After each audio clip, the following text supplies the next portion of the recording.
Mayo de 2026. Yavayol, provincia de Buenos Aires. Las excavadoras pesadas avanzan sin piedad, descargando golpes demoledores contra una colosal estructura de ladrillos con 118 años de historia. El violento estruendo del hormigón destrozado reemplaza para siempre al familiar silbato de la fábrica, que alguna vez marcó el ritmo de miles de familias. Alguna vez este lugar fue un imperio industrial titánico y el orgullo de toda una nación. 100.000 metros cuadrados de pura maquinaria. 2.000 obreros cruzaban estas puertas de hierro cada madrugada, produciendo 1 millón de hectolitros de cerveza al año. Era una ciudad dentro de otra ciudad, un ecosistema de trabajo y prosperidad. Hoy todo eso se ha esfumado. Solo queda una montaña de escombros, hierros retorcidos y una espesa nube de polvo. Un colapso absoluto. De 2.000 puestos de trabajo a cero, de ser el corazón latiente de un barrio, a convertirse en un lúgubre cementerio. ¿Cómo es posible que la primera cervecería industrial de Argentina, un símbolo de vanguardia que resistió guerras mundiales y crisis económicas, termine abandonada en la ruina durante décadas para luego ser borrada del mapa sin piedad? ¿Qué ocurre cuando las decisiones de un directorio valen más que la vida de los trabajadores? Esto es Yavayol, Buenos Aires, y esta es la historia de la cervecería Biekert, una crónica sobre cómo un patrimonio invaluable fue sacrificado por el cálculo frío corporativo y un mercado implacable. Buenos Aires, década de 1860. Una ciudad que todavía se sacudía el polvo de las batallas civiles y miraba con ansias hacia Europa, buscando desesperadamente modernizarse. Las calles adoquinadas, los saladeros cercanos al riachuelo y el calor sofocante y húmedo del verano porteño delineaban una capital en plena ebullición. En este escenario de promesas, barro y carencias, la cerveza era un lujo extravagante. No existía la cultura cervecera que hoy damos por sentada en cada esquina de la Argentina. Lo que se bebía en las pulperías y almacenes era vino áspero, caña o ginebra. La poca cerveza que llegaba al país era importada en barriles desde el viejo continente. Tras meses de viaje en las oscuras y calientes bodegas de los barcos mercantes que cruzaban el Atlántico, el producto desembarcaba rancio, caliente y a precios exorbitantes que solo la alta aristocracia porteña podía pagar. Y entonces llegó él, Emilio Biekert, un inmigrante oriundo de la región de Alsacia, un territorio eternamente disputado entre Francia y Alemania, y cuna de históricos maestros cerveceros. Biekert desembarcó en las costas del Río de la Plata con poco más que sus conocimientos químicos, recetas ancestrales y una ambición desmedida.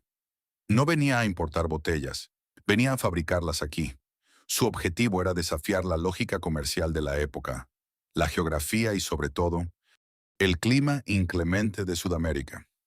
Pero había un enemigo invisible y formidable que aplastaba cualquier intento de establecer una industria cervecera a gran escala en el país: la temperatura. La elaboración de cerveza de baja fermentación, el estilo Pilsen brillante y claro, que comenzaba a dominar el paladar europeo, requiere un control absoluto del frío.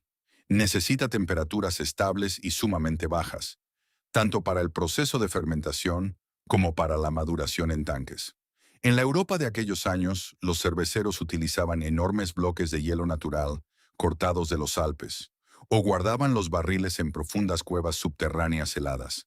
En Buenos Aires, con veranos donde la humedad y el sol derretían cualquier esperanza, aplicar esa técnica era una completa utopía.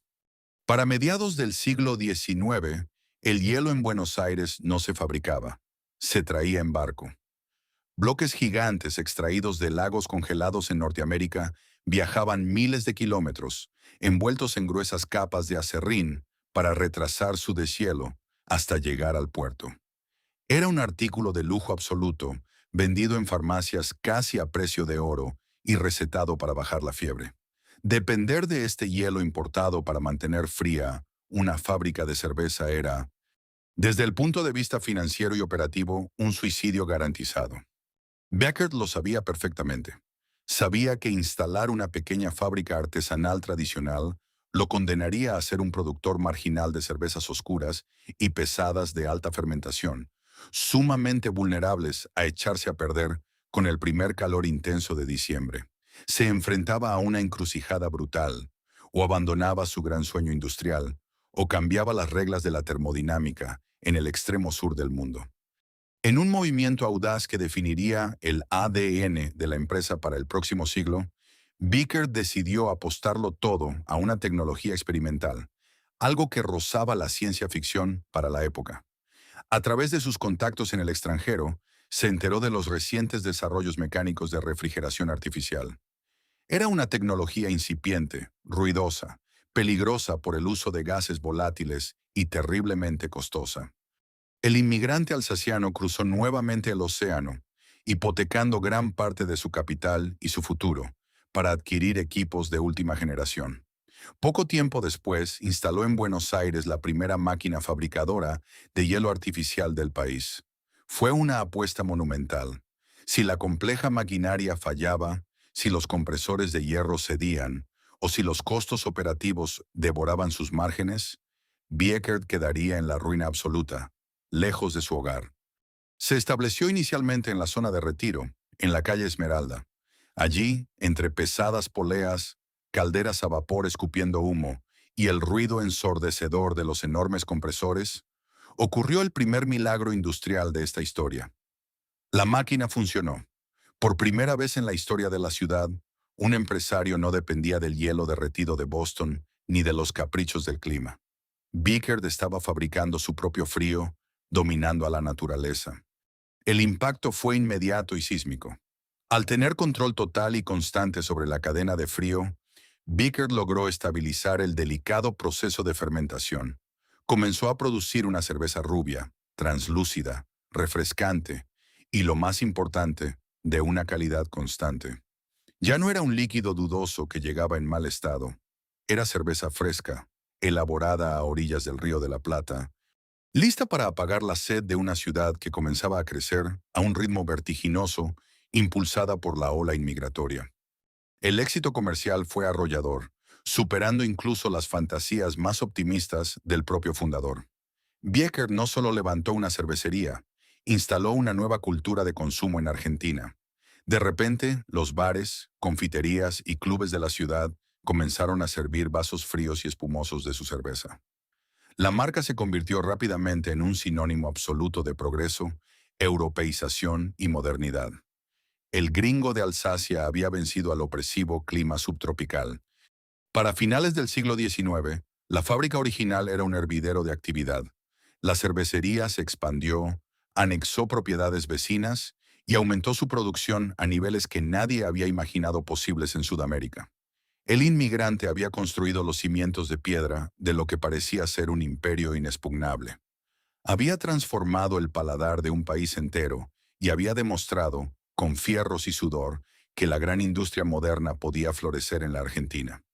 Sin embargo, el éxito desmesurado y rápido suele ser el caldo de cultivo perfecto para la imprudencia.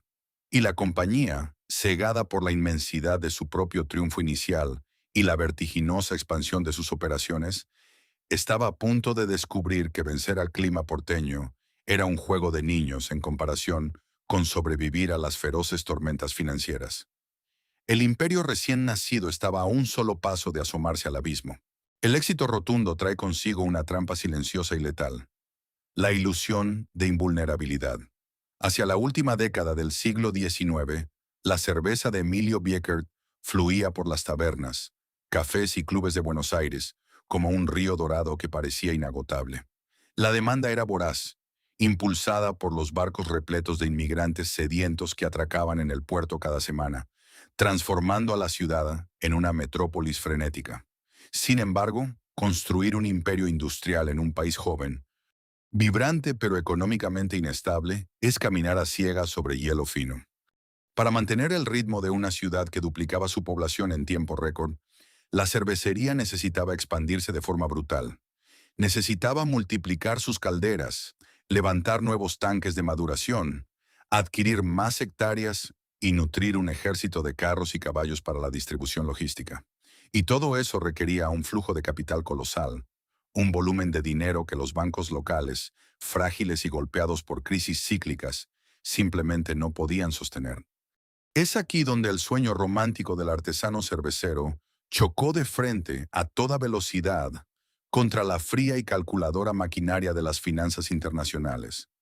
Ahogado por la necesidad desesperada de liquidez y enfrentando el riesgo de un colapso operativo por un crecimiento descontrolado, Vickers se vio forzado a tomar una decisión drástica para evitar que su fábrica se apagara. En 1889, la compañía tuvo que transmutar. Cruzó el Atlántico en busca de un salvavidas financiero y se constituyó en Londres como la Vickers Brewery Company Limited. De un día para el otro, el pionero alsaciano ya no era el dueño absoluto de su destino.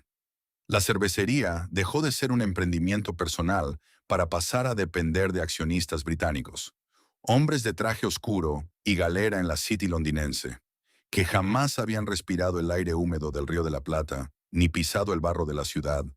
Ahora tenían el poder de exigir dividendos trimestrales y auditar cada centavo gastado en los compresores de amoníaco. La transición estuvo lejos de ser pacífica. La década de 1890 en la Argentina estuvo marcada por el terror financiero. La histórica crisis del 90, desencadenada por el default de la Baring Brothers, casi quiebra al Estado Nacional por completo. La revolución del parque tiñó de sangre y pólvora las calles. La inflación galopaba sin control. El consumo interno sufría espasmos violentos y la moneda local se devaluaba a un ritmo aterrador. En este escenario apocalíptico, los exorbitantes costos operativos de mantener la refrigeración artificial y la pesada carga de la deuda extranjera amenazaban con devorar las ganancias de la cervecería. Hacia los años 1899 y 1900, la empresa miraba directamente a los ojos del abismo de la bancarrota. En retiro, las inmensas maquinarias de hierro seguían funcionando, rugiendo de día y de noche, pero en las oficinas los libros contables sangraban tinta roja. Los inversores ingleses, presas del pánico ante la volatilidad sudamericana, estuvieron a punto de bajar la persiana, liquidar los activos industriales por chatarra y abandonar la Argentina para siempre. Fue exactamente en este momento de tensión extrema, a escasos milímetros del desastre total, cuando entró en escena una figura titánica de la política nacional para evitar la caída de este coloso. Carlos Pellegrini, expresidente de la Nación, una figura legendaria conocida en la historia argentina como el piloto de tormentas, por haber salvado al país de la ruina económica absoluta durante la crisis de 1890. Pellegrini no era un maestro cervecero, no sabía nada de lúpulo ni de maltas. Era un peso pesado indiscutido de la influencia, el poder institucional y las finanzas. Los accionistas británicos, desesperados por encontrar garantías de estabilidad en un terreno que consideraban un pantano político, lo incorporaron a la cabeza del directorio local de la empresa. La llegada de Pellegrini no fue un mero movimiento de relaciones públicas. Fue una maniobra de supervivencia corporativa magistral. Su apellido era una garantía de hierro forjado. Su sola presencia en la sala de juntas tranquilizó instantáneamente a los acreedores internacionales, facilitó la renegociación de deudas aplastantes y otorgó a la cervecería un blindaje institucional y político que ninguna otra empresa privada del país poseía. Con el expresidente en la mesa, Vickers dejó de ser percibida como una simple fábrica vulnerable para convertirse en una institución inquebrantable a los ojos del mercado. El rescate funcionó a la perfección. El fantasma de la quiebra retrocedió.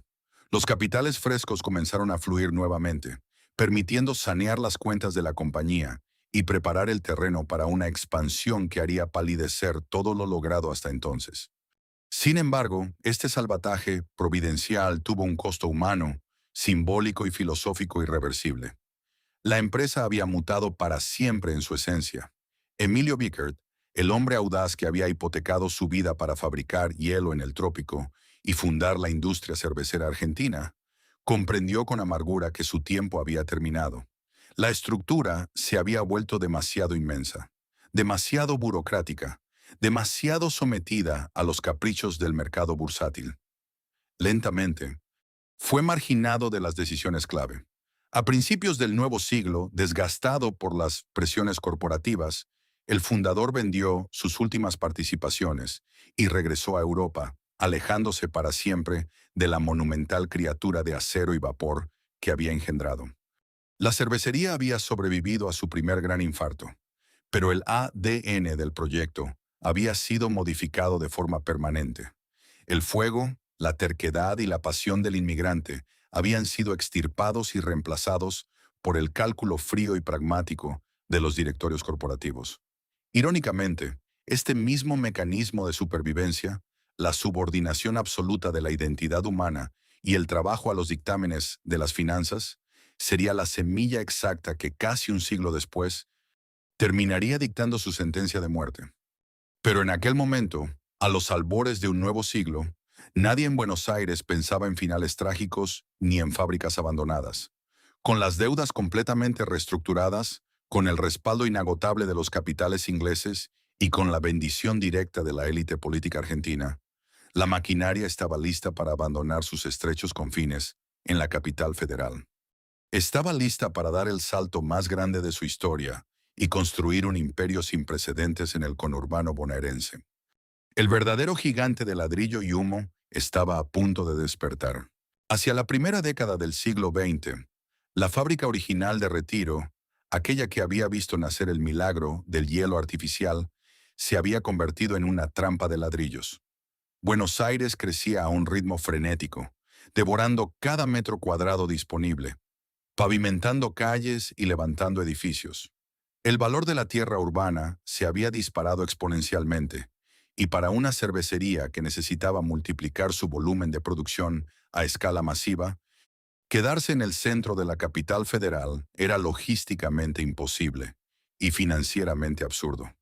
Los carros tirados por caballos ya no daban abasto para distribuir los barriles en calles cada vez más congestionadas, y simplemente no había espacio físico para instalar las gigantescas ollas de cocción que exigía la nueva demanda del mercado. En 1908, bajo la fría y pragmática dirección de la administración británica, y con el músculo financiero completamente recuperado tras la crisis, se tomó la decisión más ambiciosa en la historia de la compañía: abandonar la ciudad que los había visto nacer. Había que buscar un lienzo en blanco para construir el futuro. Y ese lienzo lo encontraron hacia el sur, cruzando el riachuelo, en un paraje semirural que por entonces apenas figuraba en los mapas industriales: Yavayol. Hoy asociamos al conurbano bonaerense sur con una mancha urbana continua, densamente poblada y repleta de asfalto. Pero en 1908, Yavayol era una vasta extensión de tierra abierta, salpicada de tambos, quintas de verduras y calles de tierra que se volvían intransitables con la primera llovizna de otoño. Era el campo profundo. Sin embargo, tenía una ventaja estratégica incalculable que los ingleses, expertos globales en logística de transporte, detectaron de inmediato: la traza del ferrocarril del Sud, lo que hoy conocemos como la Línea Roca.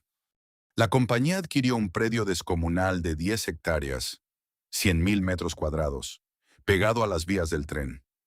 Lo que ocurrió a continuación no fue la simple construcción de una fábrica. Fue la edificación de una fortaleza, un monumento titánico al capitalismo industrial de principios de siglo.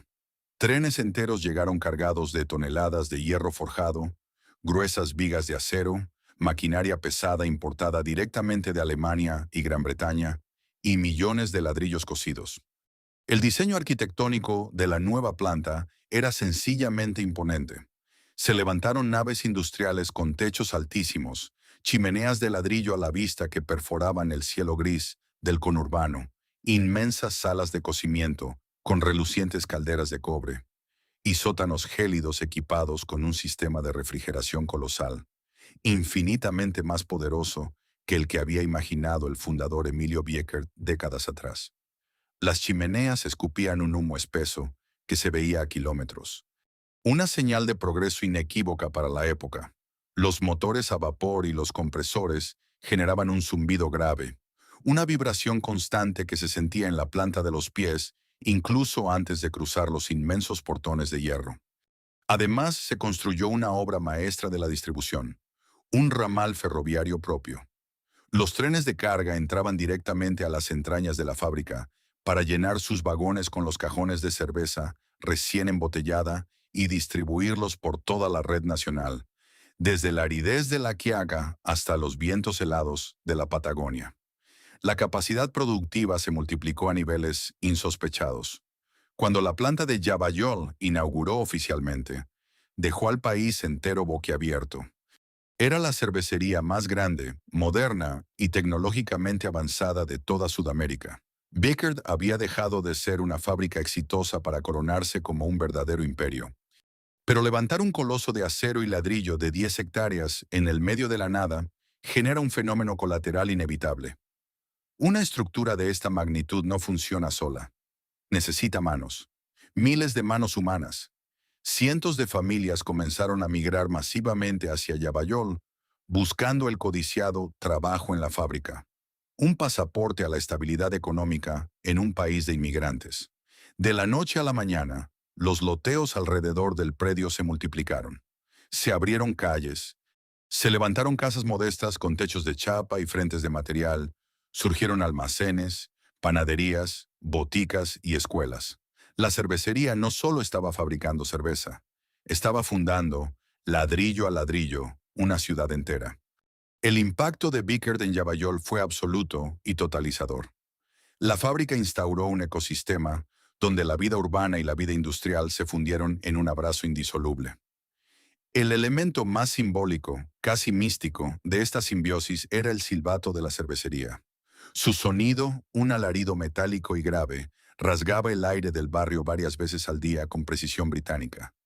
No solo marcaba el inicio de los turnos, el horario de almuerzo o el ansiado fin de la jornada obrera. El silbato sincronizaba la vida doméstica de todo el pueblo.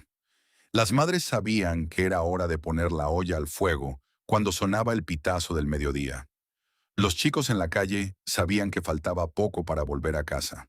Respirar en Yavayol era respirar diariamente el aroma dulzón y pesado de la malta tostada y el lúpulo hervido, un perfume industrial que se impregnaba en la ropa tendida y en las paredes de los hogares.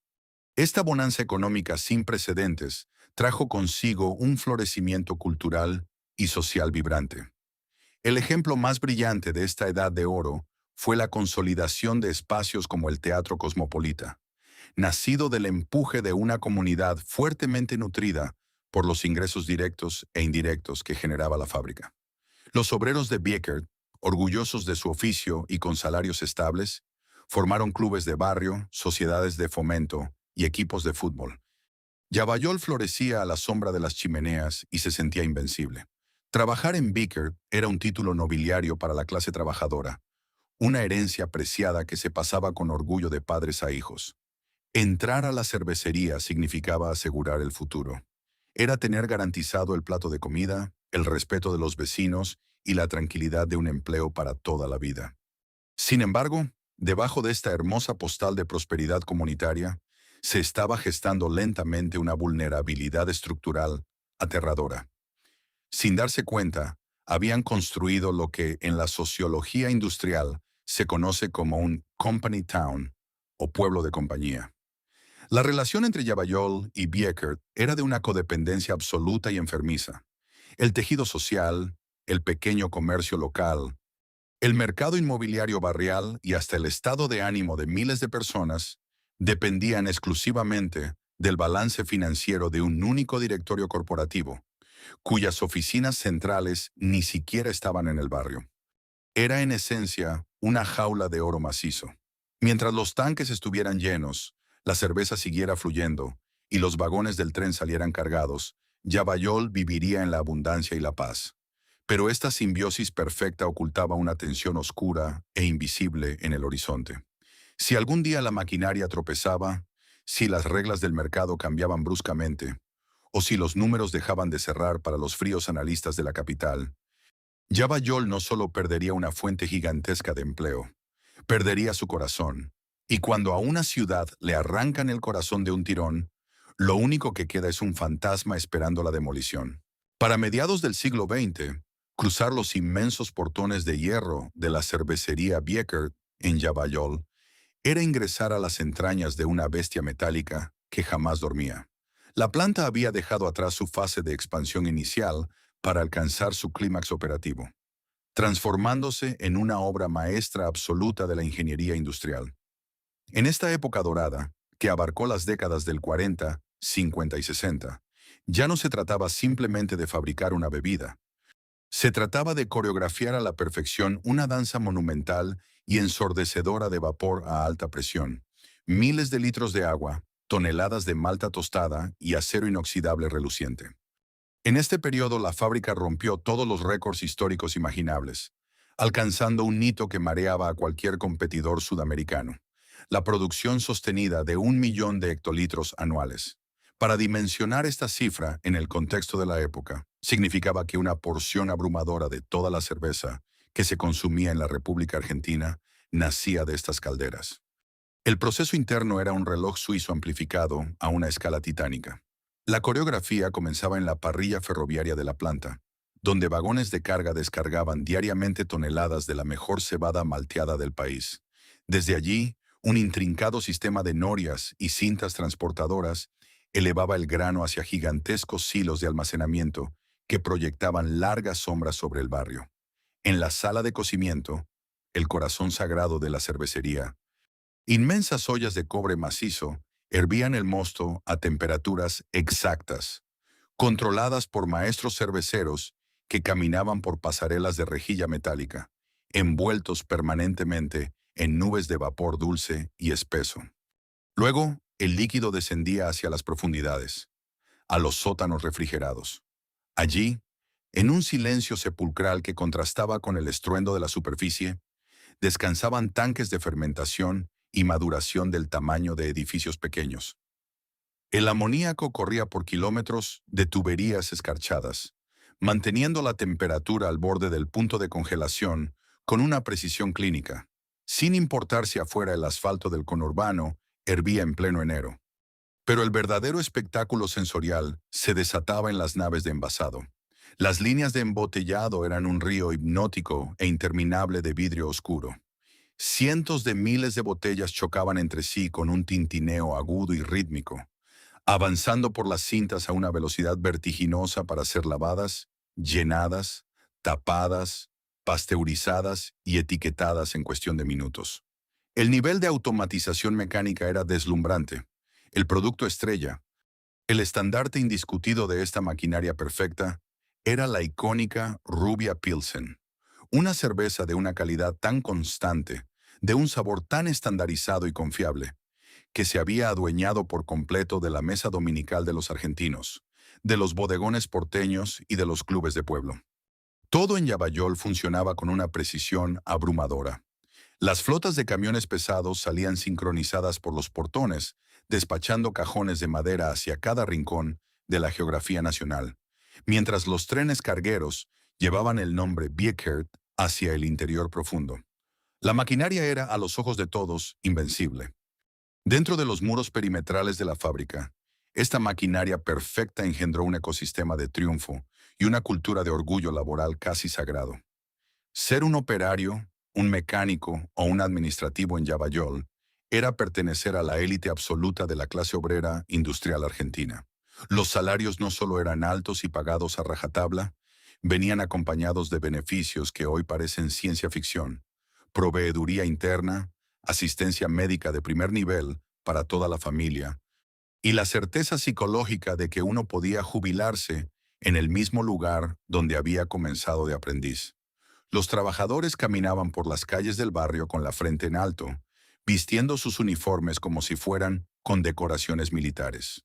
Sin embargo, en el despiadado mundo de los negocios corporativos, el confort absoluto es el primer síntoma, silencioso y letal, de la decadencia. La maquinaria funcionaba tan espectacularmente bien, los engranajes estaban tan perfectamente aceitados y los balances de fin de año mostraban ganancias tan exorbitantes que una peligrosa ceguera comenzó a infectar las oficinas de la alta gerencia. La ilusión de la inmortalidad se apoderó del directorio.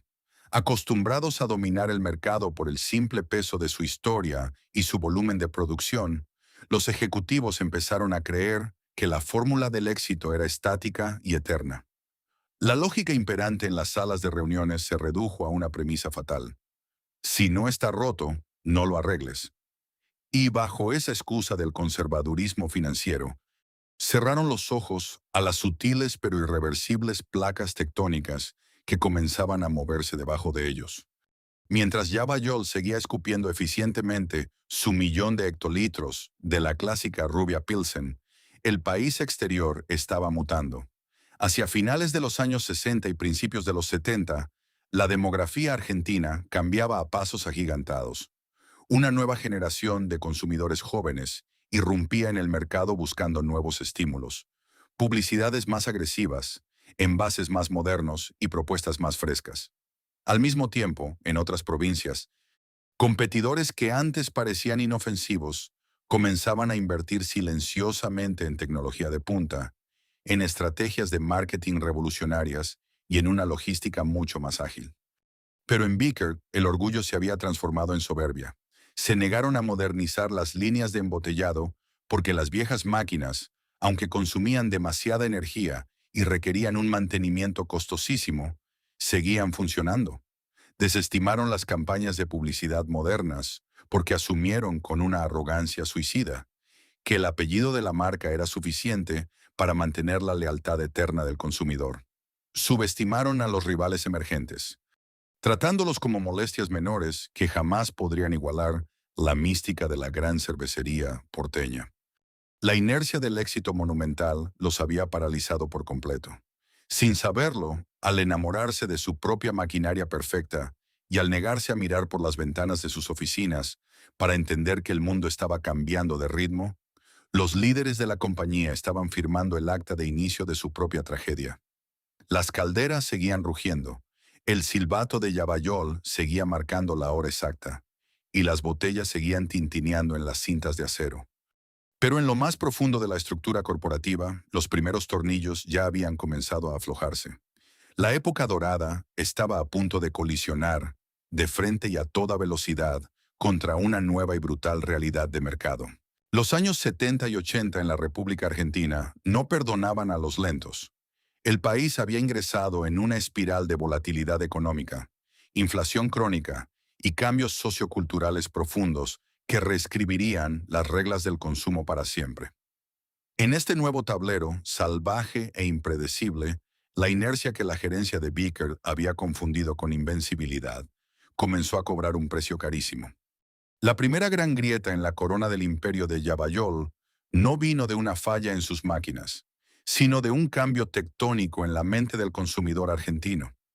Hasta entonces, el consumo de cerveza estaba fuertemente asociado al bodegón, al club de barrio y a la mesa familiar del domingo. Era un producto tradicional, casi formal. Sin embargo, una nueva generación estaba tomando por asalto el mercado. Los jóvenes de los años 70 y 80 buscaban frescura, identidad, rebeldía y pertenencia. Querían marcas que hablaran su idioma, que estuvieran presentes en el rock nacional que nacía, en las tribunas de fútbol y en las noches de verano. Mientras en las oficinas de Yabayol, los directivos seguían durmiendo la siesta sobre los laureles de su centenaria historia, a pocos kilómetros de allí, sus rivales estaban afilando los dientes. La cervecería y maltería Quilmes, que históricamente había compartido el dominio del mercado, entendió este cambio de paradigma a la perfección y lanzó una ofensiva comercial implacable. Comenzaron a inundar la naciente televisión a color con publicidades modernas, vibrantes y emocionales.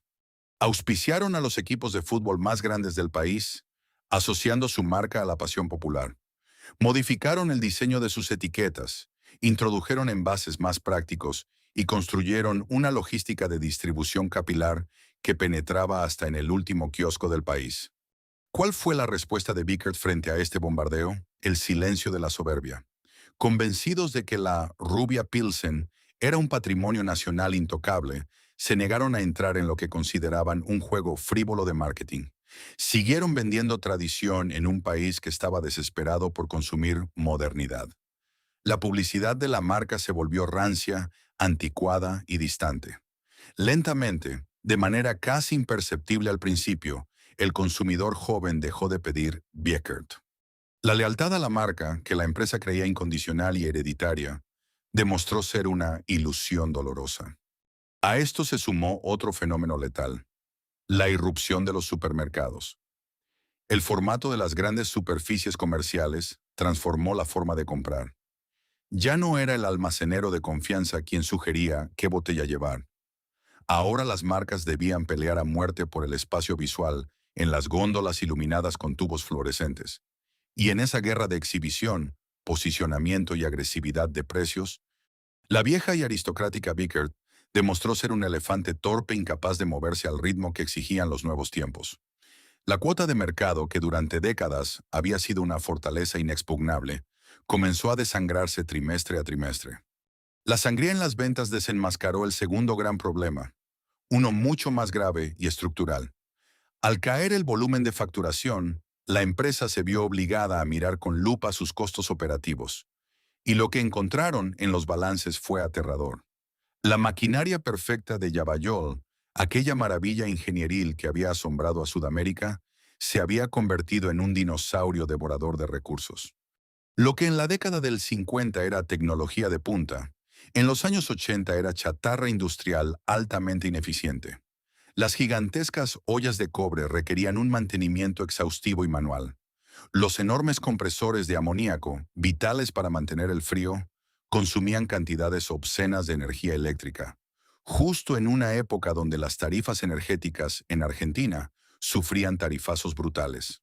Las cintas de embotellado, construidas con hierro pesado de mediados de siglo, sufrían constantes trabas y roturas, requiriendo repuestos importados que en una economía cíclicamente cerrada y sin dólares eran imposibles de conseguir.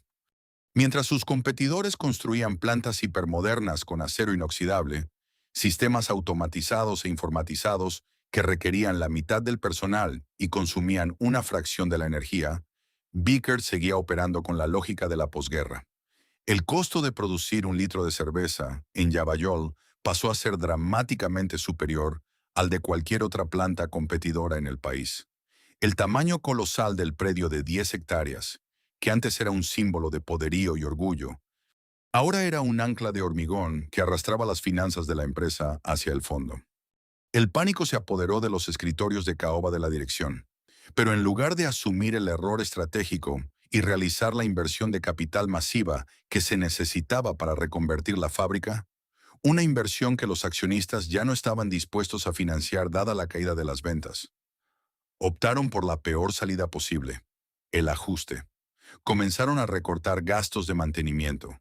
Las máquinas dejaron de recibir su servicio adecuado, lo que provocaba más paradas de planta, arruinando lotes enteros de cerveza y dañando por primera vez la histórica calidad del producto. El sabor de la Vickers ya no era el mismo. El consumidor lo notó, y las ventas cayeron aún más rápido, cerrando un círculo vicioso perfecto y letal. En las calles de Yabayol, el clima festivo de las décadas anteriores se esfumó. El barrio empezó a sentir el frío antes de que se apagara el primer horno. Los obreros, que conocían el latido de las máquinas mejor que nadie, notaban los remiendos de alambre, la falta de insumos y el silencio tenso de los capataces. El majestuoso silbato de vapor seguía sonando, pero su eco rebotando en las paredes del Teatro Cosmopolita ya no traía certezas de futuro, sino oscuros susurros de ansiedad. La corona se había quebrado. El gigante de ladrillos estaba de rodillas, sangrando financieramente, sin liderazgo estratégico y con una cuota de mercado en caída libre. Estaba completamente vulnerable. Y en el implacable mundo corporativo, cuando un gigante muestra debilidad, los depredadores no tardan en aparecer. La etapa de los errores había terminado. Estaba a punto de comenzar la verdadera agonía. La década de 1990 en la Argentina trajo consigo un huracán económico que arrasó con los últimos cimientos de la industria tradicional del país, el modelo neoliberal y la convertibilidad. Con la apertura indiscriminada de las importaciones, el tipo de cambio fijo que ataba el peso al dólar y la fiebre de las fusiones corporativas, el tablero del mercado nacional cambió de una manera brutal y vertiginosa. Ya no alcanzaba con ser una empresa histórica, ni siquiera con tener instalaciones gigantescas.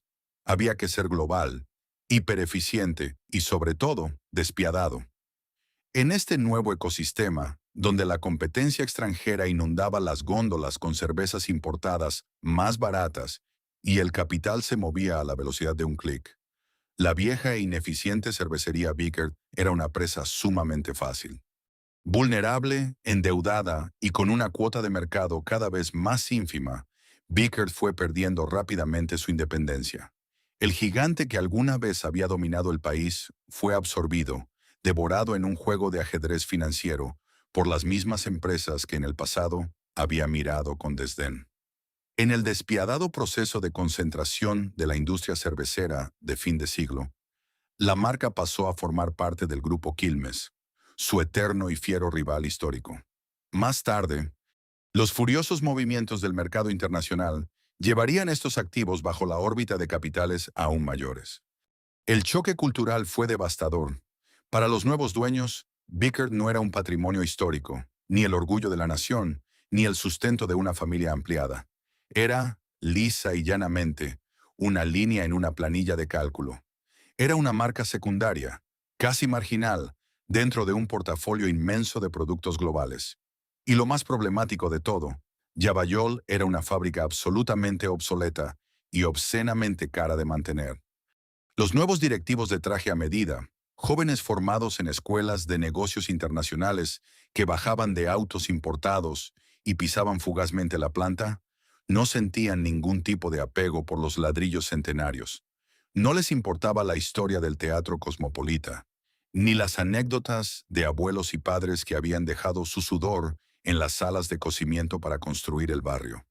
Su mandato era claro, técnico y gélido: optimizar, recortar, rentabilizar. La planta de Yavayol, con sus 10 hectáreas de extensión desaprovechadas, sus pesadas máquinas que consumían una barbaridad de energía y su numeroso personal con antigüedades altísimas y derechos laborales adquiridos, representaba una sangría financiera inaceptable para los fríos estándares del nuevo capitalismo corporativo. Comenzó así la etapa más oscura de esta historia, la época de la agonía corporativa, una muerte lenta, milimétricamente calculada, que se ejecutó desde oficinas centrales alfombradas en el centro de Buenos Aires, a muchos kilómetros de distancia del penetrante olor a malta fermentada. El primer golpe fue psicológico, una verdadera guerra de desgaste diseñada desde las gerencias de recursos humanos para quebrar la moral del ecosistema de Yavayol. Los dueños dejaron de invertir un solo centavo en el mantenimiento o la modernización del predio. Las líneas de producción que se rompían no se reparaban ni se reemplazaban. Simplemente se canibalizaban repuestos de otras máquinas ya muertas para mantener funcionando, a duras penas, lo mínimo indispensable. El volumen de producción de la icónica Vickert fue siendo deliberadamente transferido, mes a mes, a otras plantas mucho más modernas, automatizadas y baratas, que el grupo poseía en el interior del país. Lentamente, los galpones gigantescos comenzaron a vaciarse de mercadería. El silencio, un silencio espeso e inusual, empezó a ganarle terreno al histórico rugido de los motores y las calderas. Y ese silencio era aterrador para los obreros, porque era el sonido del final acercándose. Luego llegaron los temidos retiros voluntarios, el eufemismo corporativo más cruel y destructivo de la década del 90 en Argentina. Se instalaron oficinas improvisadas dentro de la fábrica, donde analistas que nunca habían pisado la sala de calderas llamaban a los trabajadores uno por uno.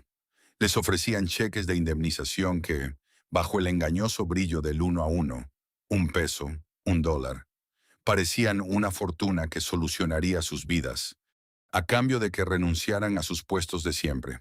Para un hombre de 50 años, cuya única habilidad en la vida era operar un viejo compresor de amoníaco que ya no existía en el mercado, aceptar ese retiro era firmar su propia sentencia de muerte laboral en un país con desempleo galopante. Pero la presión psicológica era asfixiante. El mensaje implícito que flotaba en el aire denso de la planta era inequívoco: agarrá la plata ahora, porque mañana cuando cerremos no te llevas nada. Las escenas de llanto desconsolado en los vestuarios de Yavayol se volvieron moneda corriente. Hombres duros, curtidos por décadas de trabajo físico agobiante, se abrazaban con lágrimas en los ojos frente a los casilleros metálicos antes de entregar su ropa de trabajo y cruzar los pesados portones por última vez. La planta se fue vaciando de seres humanos, perdiendo su alma por goteo, semana a semana. La producción de la histórica Rubia Pilsen en Yavayol fue reducida a una fracción tan insignificante que casi parecía una burla. Yavayol, el pueblo entero que había crecido y prosperado al compás del majestuoso silbato de Bieckert, veía con total desesperación y parálisis cómo la sangre se escurría irreversiblemente de sus venas económicas. Finalmente la agonía dio paso a la ejecución. En una fría reunión de directorio que no duró más que unos pocos minutos, frente a un proyector que mostraba gráficos de rentabilidad con números en rojo fuego, se tomó la decisión inevitable. Mantener la cáscara vacía de Yavayol abierta costaba muchísimo más que cerrarla de golpe. La sentencia final estaba dictada. En la lógica impecable de los mercados financieros, no hay ningún margen para la nostalgia ni para la historia social. El gigante de ladrillos de 100.000 metros cuadrados, aquel orgullo de la nación, iba a ser desconectado para siempre. El final de un imperio industrial rara vez es una explosión espectacular. Suele ser, más bien, un apagón lento, metódico y asfixiante. El último día de operaciones en la histórica planta de Yavayol no comenzó con un anuncio ruidoso, ni con una asamblea multitudinaria. Comenzó con una atmósfera densa, un presentimiento helado que se había instalado en la boca del estómago de cada operario desde la madrugada. Los obreros cruzaron los pesados portones de hierro de la avenida Antártida Argentina con la cabeza gacha, arrastrando los pies. No había materia prima en la playa de maniobras. Las vías del tren estaban vacías, sin vagones esperando cargar cajones. Los inmensos silos que alguna vez guardaron toneladas de la mejor cebada malteada del país devolvían un eco hueco y fúnebre. A las 8 de la mañana, la orden final bajó de las oficinas administrativas, transmitida por capataces que no tenían el valor de sostenerle la mirada a sus hombres. El mandato era simple, técnico y definitivo: iniciar el protocolo de apagado total. La muerte física de la fábrica fue un proceso de una tristeza mecánica insoportable. En la imponente sala de cocimiento, el corazón palpitante del edificio, los maestros cerveceros se acercaron a las válvulas principales de vapor. Hombres con 30, 40 años de antigüedad, cuyas manos estaban curtidas por el calor de las tuberías de cobre, giraron lentamente las pesadas ruedas de hierro para cortar el suministro. El siseo agudo del vapor a alta presión, un sonido que había sido la respiración constante del edificio durante casi un siglo, comenzó a perder fuerza hasta convertirse en un suspiro agónico, y luego, en nada. El calor sofocante y dulzón de la malta hirviendo empezó a disiparse, dejando paso a la humedad fría de las paredes del ladrillo centenario. En los sótanos, la escena era aún más lúgubre. Los gigantescos compresores de amoníaco, verdaderas bestias de hierro que habían vencido al clima subtropical sudamericano y habían garantizado el milagro del frío artificial, recibieron la señal de detención. Uno por uno, los motores eléctricos fueron desconectados del tablero principal. El zumbido grave y continuo, esa vibración profunda que se sentía en la planta de los pies al caminar por cualquier calle de Yavayol, comenzó a desacelerar. Las gruesas capas de escarcha blanca que recubrían los kilómetros de cañerías empezaron a derretirse lentamente, goteando sobre los pisos de baldosas en un compás fúnebre. Arriba, en las naves de envasado, las kilométricas cintas transportadoras de acero inoxidable se detuvieron en seco, con un chirrido metálico que heló la sangre de los presentes. El tintineo hipnótico de miles de botellas chocando entre sí desapareció por completo. Las luces de mercurio de los inmensos galpones fueron apagándose sector por sector, tragándose a las maquinarias en una penumbra definitiva. Lo que durante décadas había sido un hervidero ensordecedor de actividad humana, vapor, acero y vidrio, se transformó en cuestión de horas en un inmenso mausoleo industrial. El silencio que siguió al apagado del último motor no era un silencio de paz, era un silencio espeso, pesado, el silencio del vacío absoluto. La bestia metálica acababa de exhalar su último aliento. Con las máquinas muertas llegó el momento del colapso humano. En las oficinas improvisadas cerca de la guardia, representantes del Departamento de Recursos Humanos, enviados desde la capital, ajenos por completo a la historia del lugar, Comenzaron a repartir los telegramas de despido y los acuerdos finales. La fría burocracia corporativa ejecutando su última coreografía. Las filas de hombres esperando recibir el papel que liquidaba sus vidas laborales se extendían por los pasillos. Nadie gritaba, el shock era demasiado profundo para la ira. Había una parálisis colectiva. En los inmensos vestuarios de azulejos blancos, la tragedia íntima se desarrollaba en cámara lenta. Los operarios abrían sus casilleros metálicos por última vez. Sacaban sus mamelucos gastados, sus botines de seguridad, las herramientas personales que habían heredado de sus padres, y viejas fotografías familiares pegadas en el interior de las puertas de chapa. Hombres duros, de manos callosas y espaldas anchas, lloraban en silencio sentados en los bancos de madera, incapaces de comprender cómo un imperio que parecía eterno podía desmoronarse y dejarlos en la calle. Para muchos, Bickert no era un simple empleo, era su identidad completa, su apellido social en el barrio, la certeza con la que habían criado a sus hijos y planeado su vejez. Al mediodía se produjo la salida definitiva. Una procesión lenta y dolorosa de trabajadores con bolsos al hombro comenzó a caminar hacia el portón principal.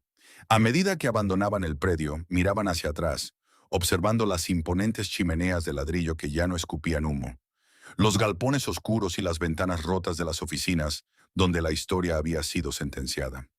Cuando el último obrero cruzó la línea municipal, los guardias de seguridad, muchos de ellos también a punto de quedarse sin empleo, procedieron a cerrar las inmensas puertas de hierro forjado. El sonido metálico de las hojas chocando entre sí resonó como un disparo en la avenida.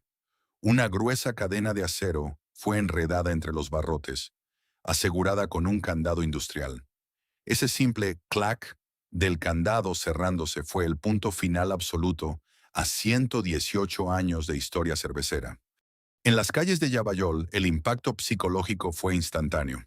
La hora del almuerzo llegó, pero el cielo del barrio no se rasgó con el majestuoso alarido del silbato de vapor. Ese reloj sonoro que había ordenado la vida de abuelos, padres e hijos, no sonó. La ausencia de ese sonido fue ensordecedora. Las madres en las cocinas, los comerciantes en las puertas de sus almacenes, los chicos que volvían de la escuela, todos levantaron la vista hacia el horizonte donde se alzaban las siluetas de la fábrica, comprendiendo de golpe la magnitud de la catástrofe. El gigante de 100.000 metros cuadrados, la maravilla tecnológica que había enorgullecido a toda la República Argentina y había dado vida a una ciudad entera, había sido asesinado. Ya no había obreros, ni vapor, ni cerveza, ni futuro.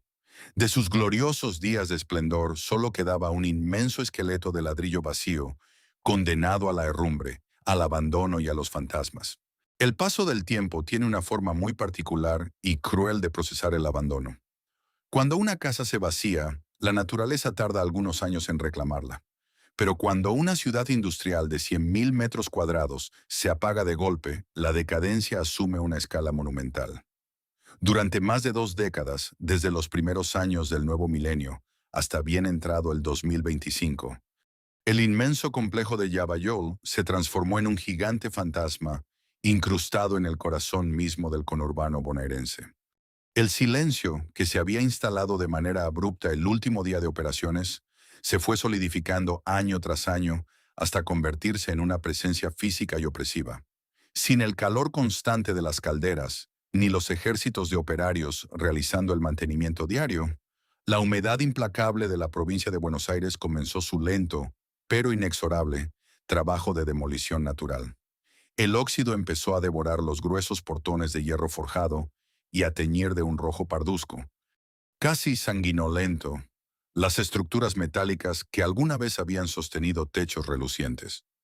Las imponentes chimeneas de ladrillo, que durante casi un siglo habían escupido el humo negro que simbolizaba el progreso incesante, ahora se alzaban contra el cielo gris como obeliscos muertos, mudos testigos de una era irrepetible.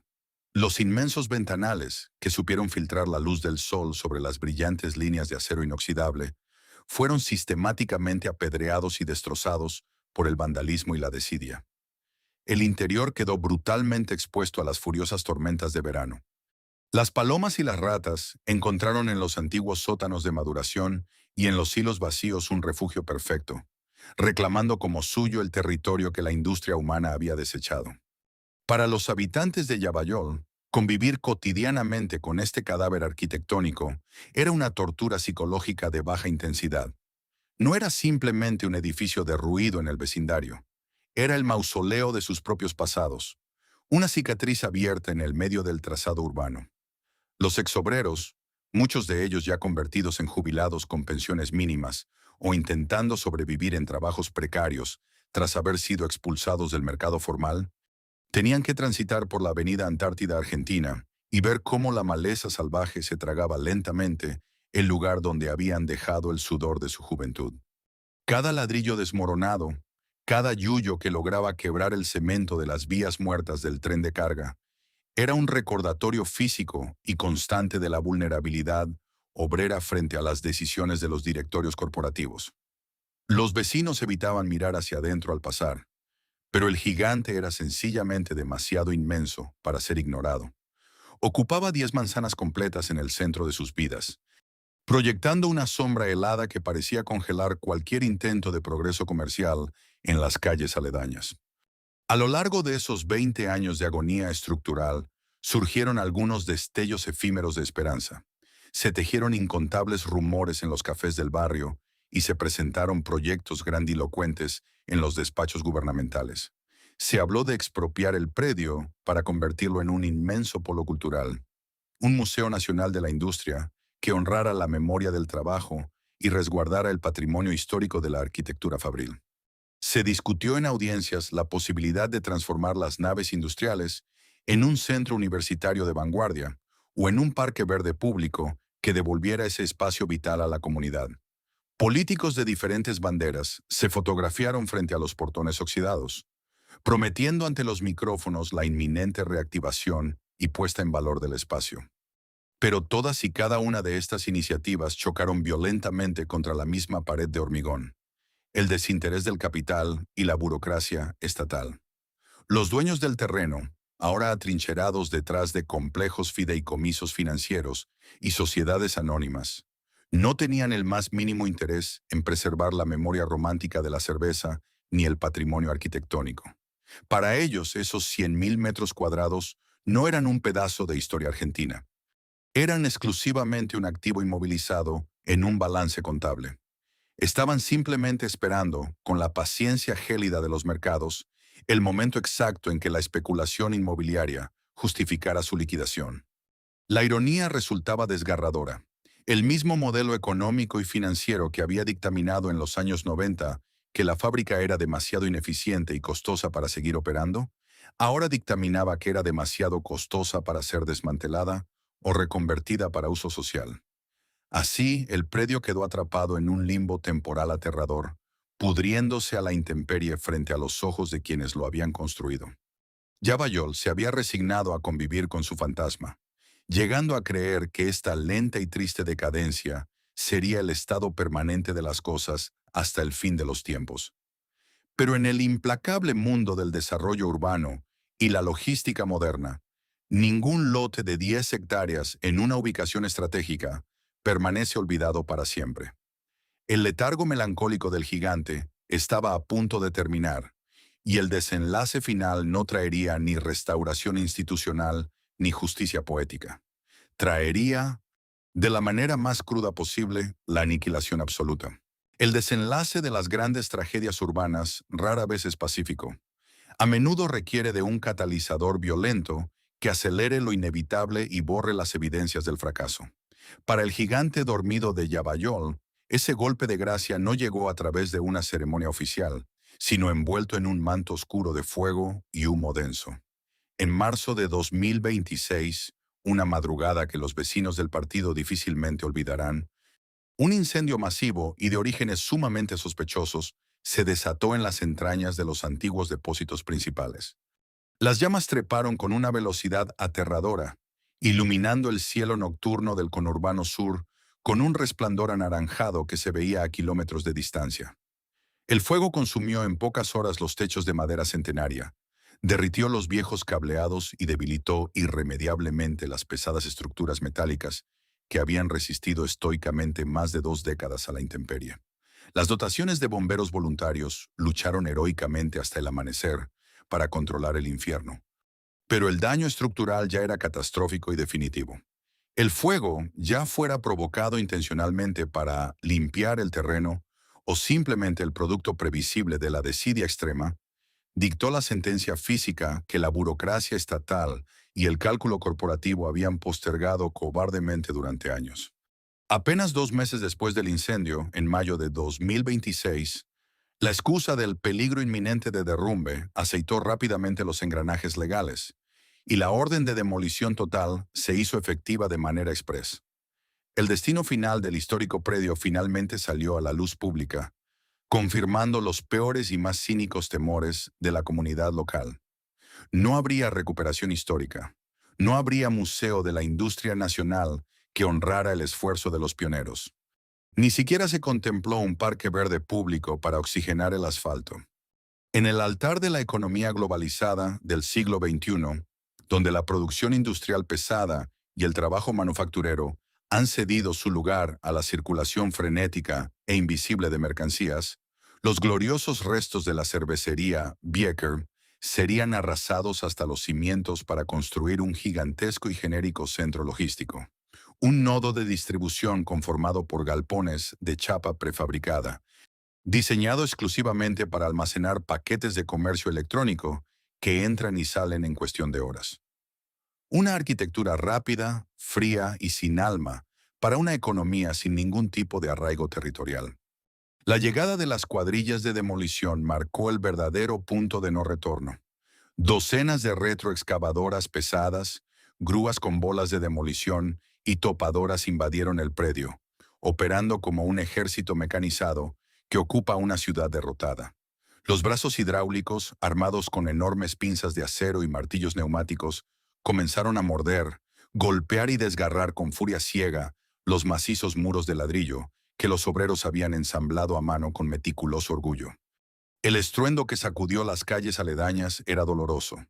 Era diametralmente opuesto al majestuoso, rítmico y productivo rugido de las calderas de antaño. Este era el sonido seco, violento y terminal de la aniquilación de la memoria. El golpe visual más devastador para el barrio llegó cuando le tocó el turno a las imponentes chimeneas. Esos obeliscos industriales que habían perforado las nubes y servido como faro de referencia para 3 generaciones distintas, fueron dinamitados en su base. Las altas estructuras colapsaron sobre sí mismas en cámara lenta, estrellándose contra el suelo y levantando tsunamis de polvo rojo y escombros que cubrieron los techos de las casas de Yabayol durante semanas enteras. El pueblo, literalmente, tuvo que respirar las cenizas de su propia historia. A diferencia de los largos años de abandono, donde la indiferencia y la negación reinaban para no sufrir, durante los meses de demolición, los vecinos sí salieron a las veredas. Hubo lágrimas de rabia y de profunda impotencia. Hombres ancianos, apoyados en sus bastones, que habían dejado la mitad de su vida operando las líneas de embotellado, miraban en silencio y con los ojos cristalizados detrás del cerco perimetral de chapa negra de la obra. Veían cómo las palas mecánicas aplastaban en segundos el lugar donde habían forjado amistades, donde habían cobrado su primer sueldo y donde habían construido su dignidad como trabajadores. Con cada pared que se desmoronaba bajo las orugas de los tractores, no solo caía mampostería inerte, se pulverizaba y se borraba del mapa físico una porción gigantesca e irrepetible de la identidad colectiva. Para fines del invierno de 2026, el trabajo de exterminio estaba terminado. Los 100.000 metros cuadrados del que fuera el imperio cervecero más moderno y envidiado de Sudamérica quedaron reducidos a una llanura inmensa y plana de tierra alisada, lista para ser pavimentada con asfalto barato. El gigante fantasma fue finalmente exorcizado con pólvora, acero pesado y gasoil. La cervecería Bieker dejó de existir definitivamente en el plano material, completando así el ciclo más brutal e indiferente del capitalismo corporativo. Nacer de la nada con el sudor de miles, dominarlo absolutamente todo y ser borrado de la faz de la tierra hasta que no quede absolutamente nada. La caída de la cervecería Bieker no es simplemente la crónica de una fábrica que tuvo que cerrar sus puertas porque los gustos de los consumidores cambiaron o la maquinaria envejeció. Reducirlo a eso sería un insulto a la memoria de Yabayol. Lo que realmente desapareció bajo los escombros de aquel coloso de 100.000 metros cuadrados fue una forma entera de entender el mundo, el trabajo y el progreso en la Argentina. Bickert nació del coraje terco de un inmigrante que decidió desafiar al clima sudamericano para fabricar hielo y construir un imperio de la nada. Alcanzó su gloria absoluta cuando demostró que una industria pesada no solo produce botellas de vidrio, sino que funda comunidades, construye teatros, levanta barrios y organiza la vida de miles de familias al compás exacto de su silbato a vapor. Sin embargo, su trágico final nos deja una lección fría y brutal sobre la verdadera naturaleza del capitalismo corporativo contemporáneo. Cuando una estructura gigantesca pierde su identidad original, su alma fundacional, para convertirse en un simple renglón en la planilla de cálculo de un directorio financiero internacional, su muerte está sellada. Para los capitales globales sin rostro ni arraigo, la lealtad centenaria de los consumidores, el sudor de 3 generaciones de trabajadores y la historia viva de un pueblo entero no valen absolutamente nada frente a la promesa de optimizar un punto porcentual de rentabilidad. Hoy, sobre esa misma tierra alisada donde alguna vez rugieron con orgullo las calderas de cobre más grandes de Sudamérica, se levantan galpones logísticos mudos y genéricos. Es un símbolo perfecto y doloroso de nuestra época. Hemos cambiado la producción monumental y el orgullo obrero por el tránsito rápido de cajas de cartón que nadie sabe quién fabricó ni de dónde vienen.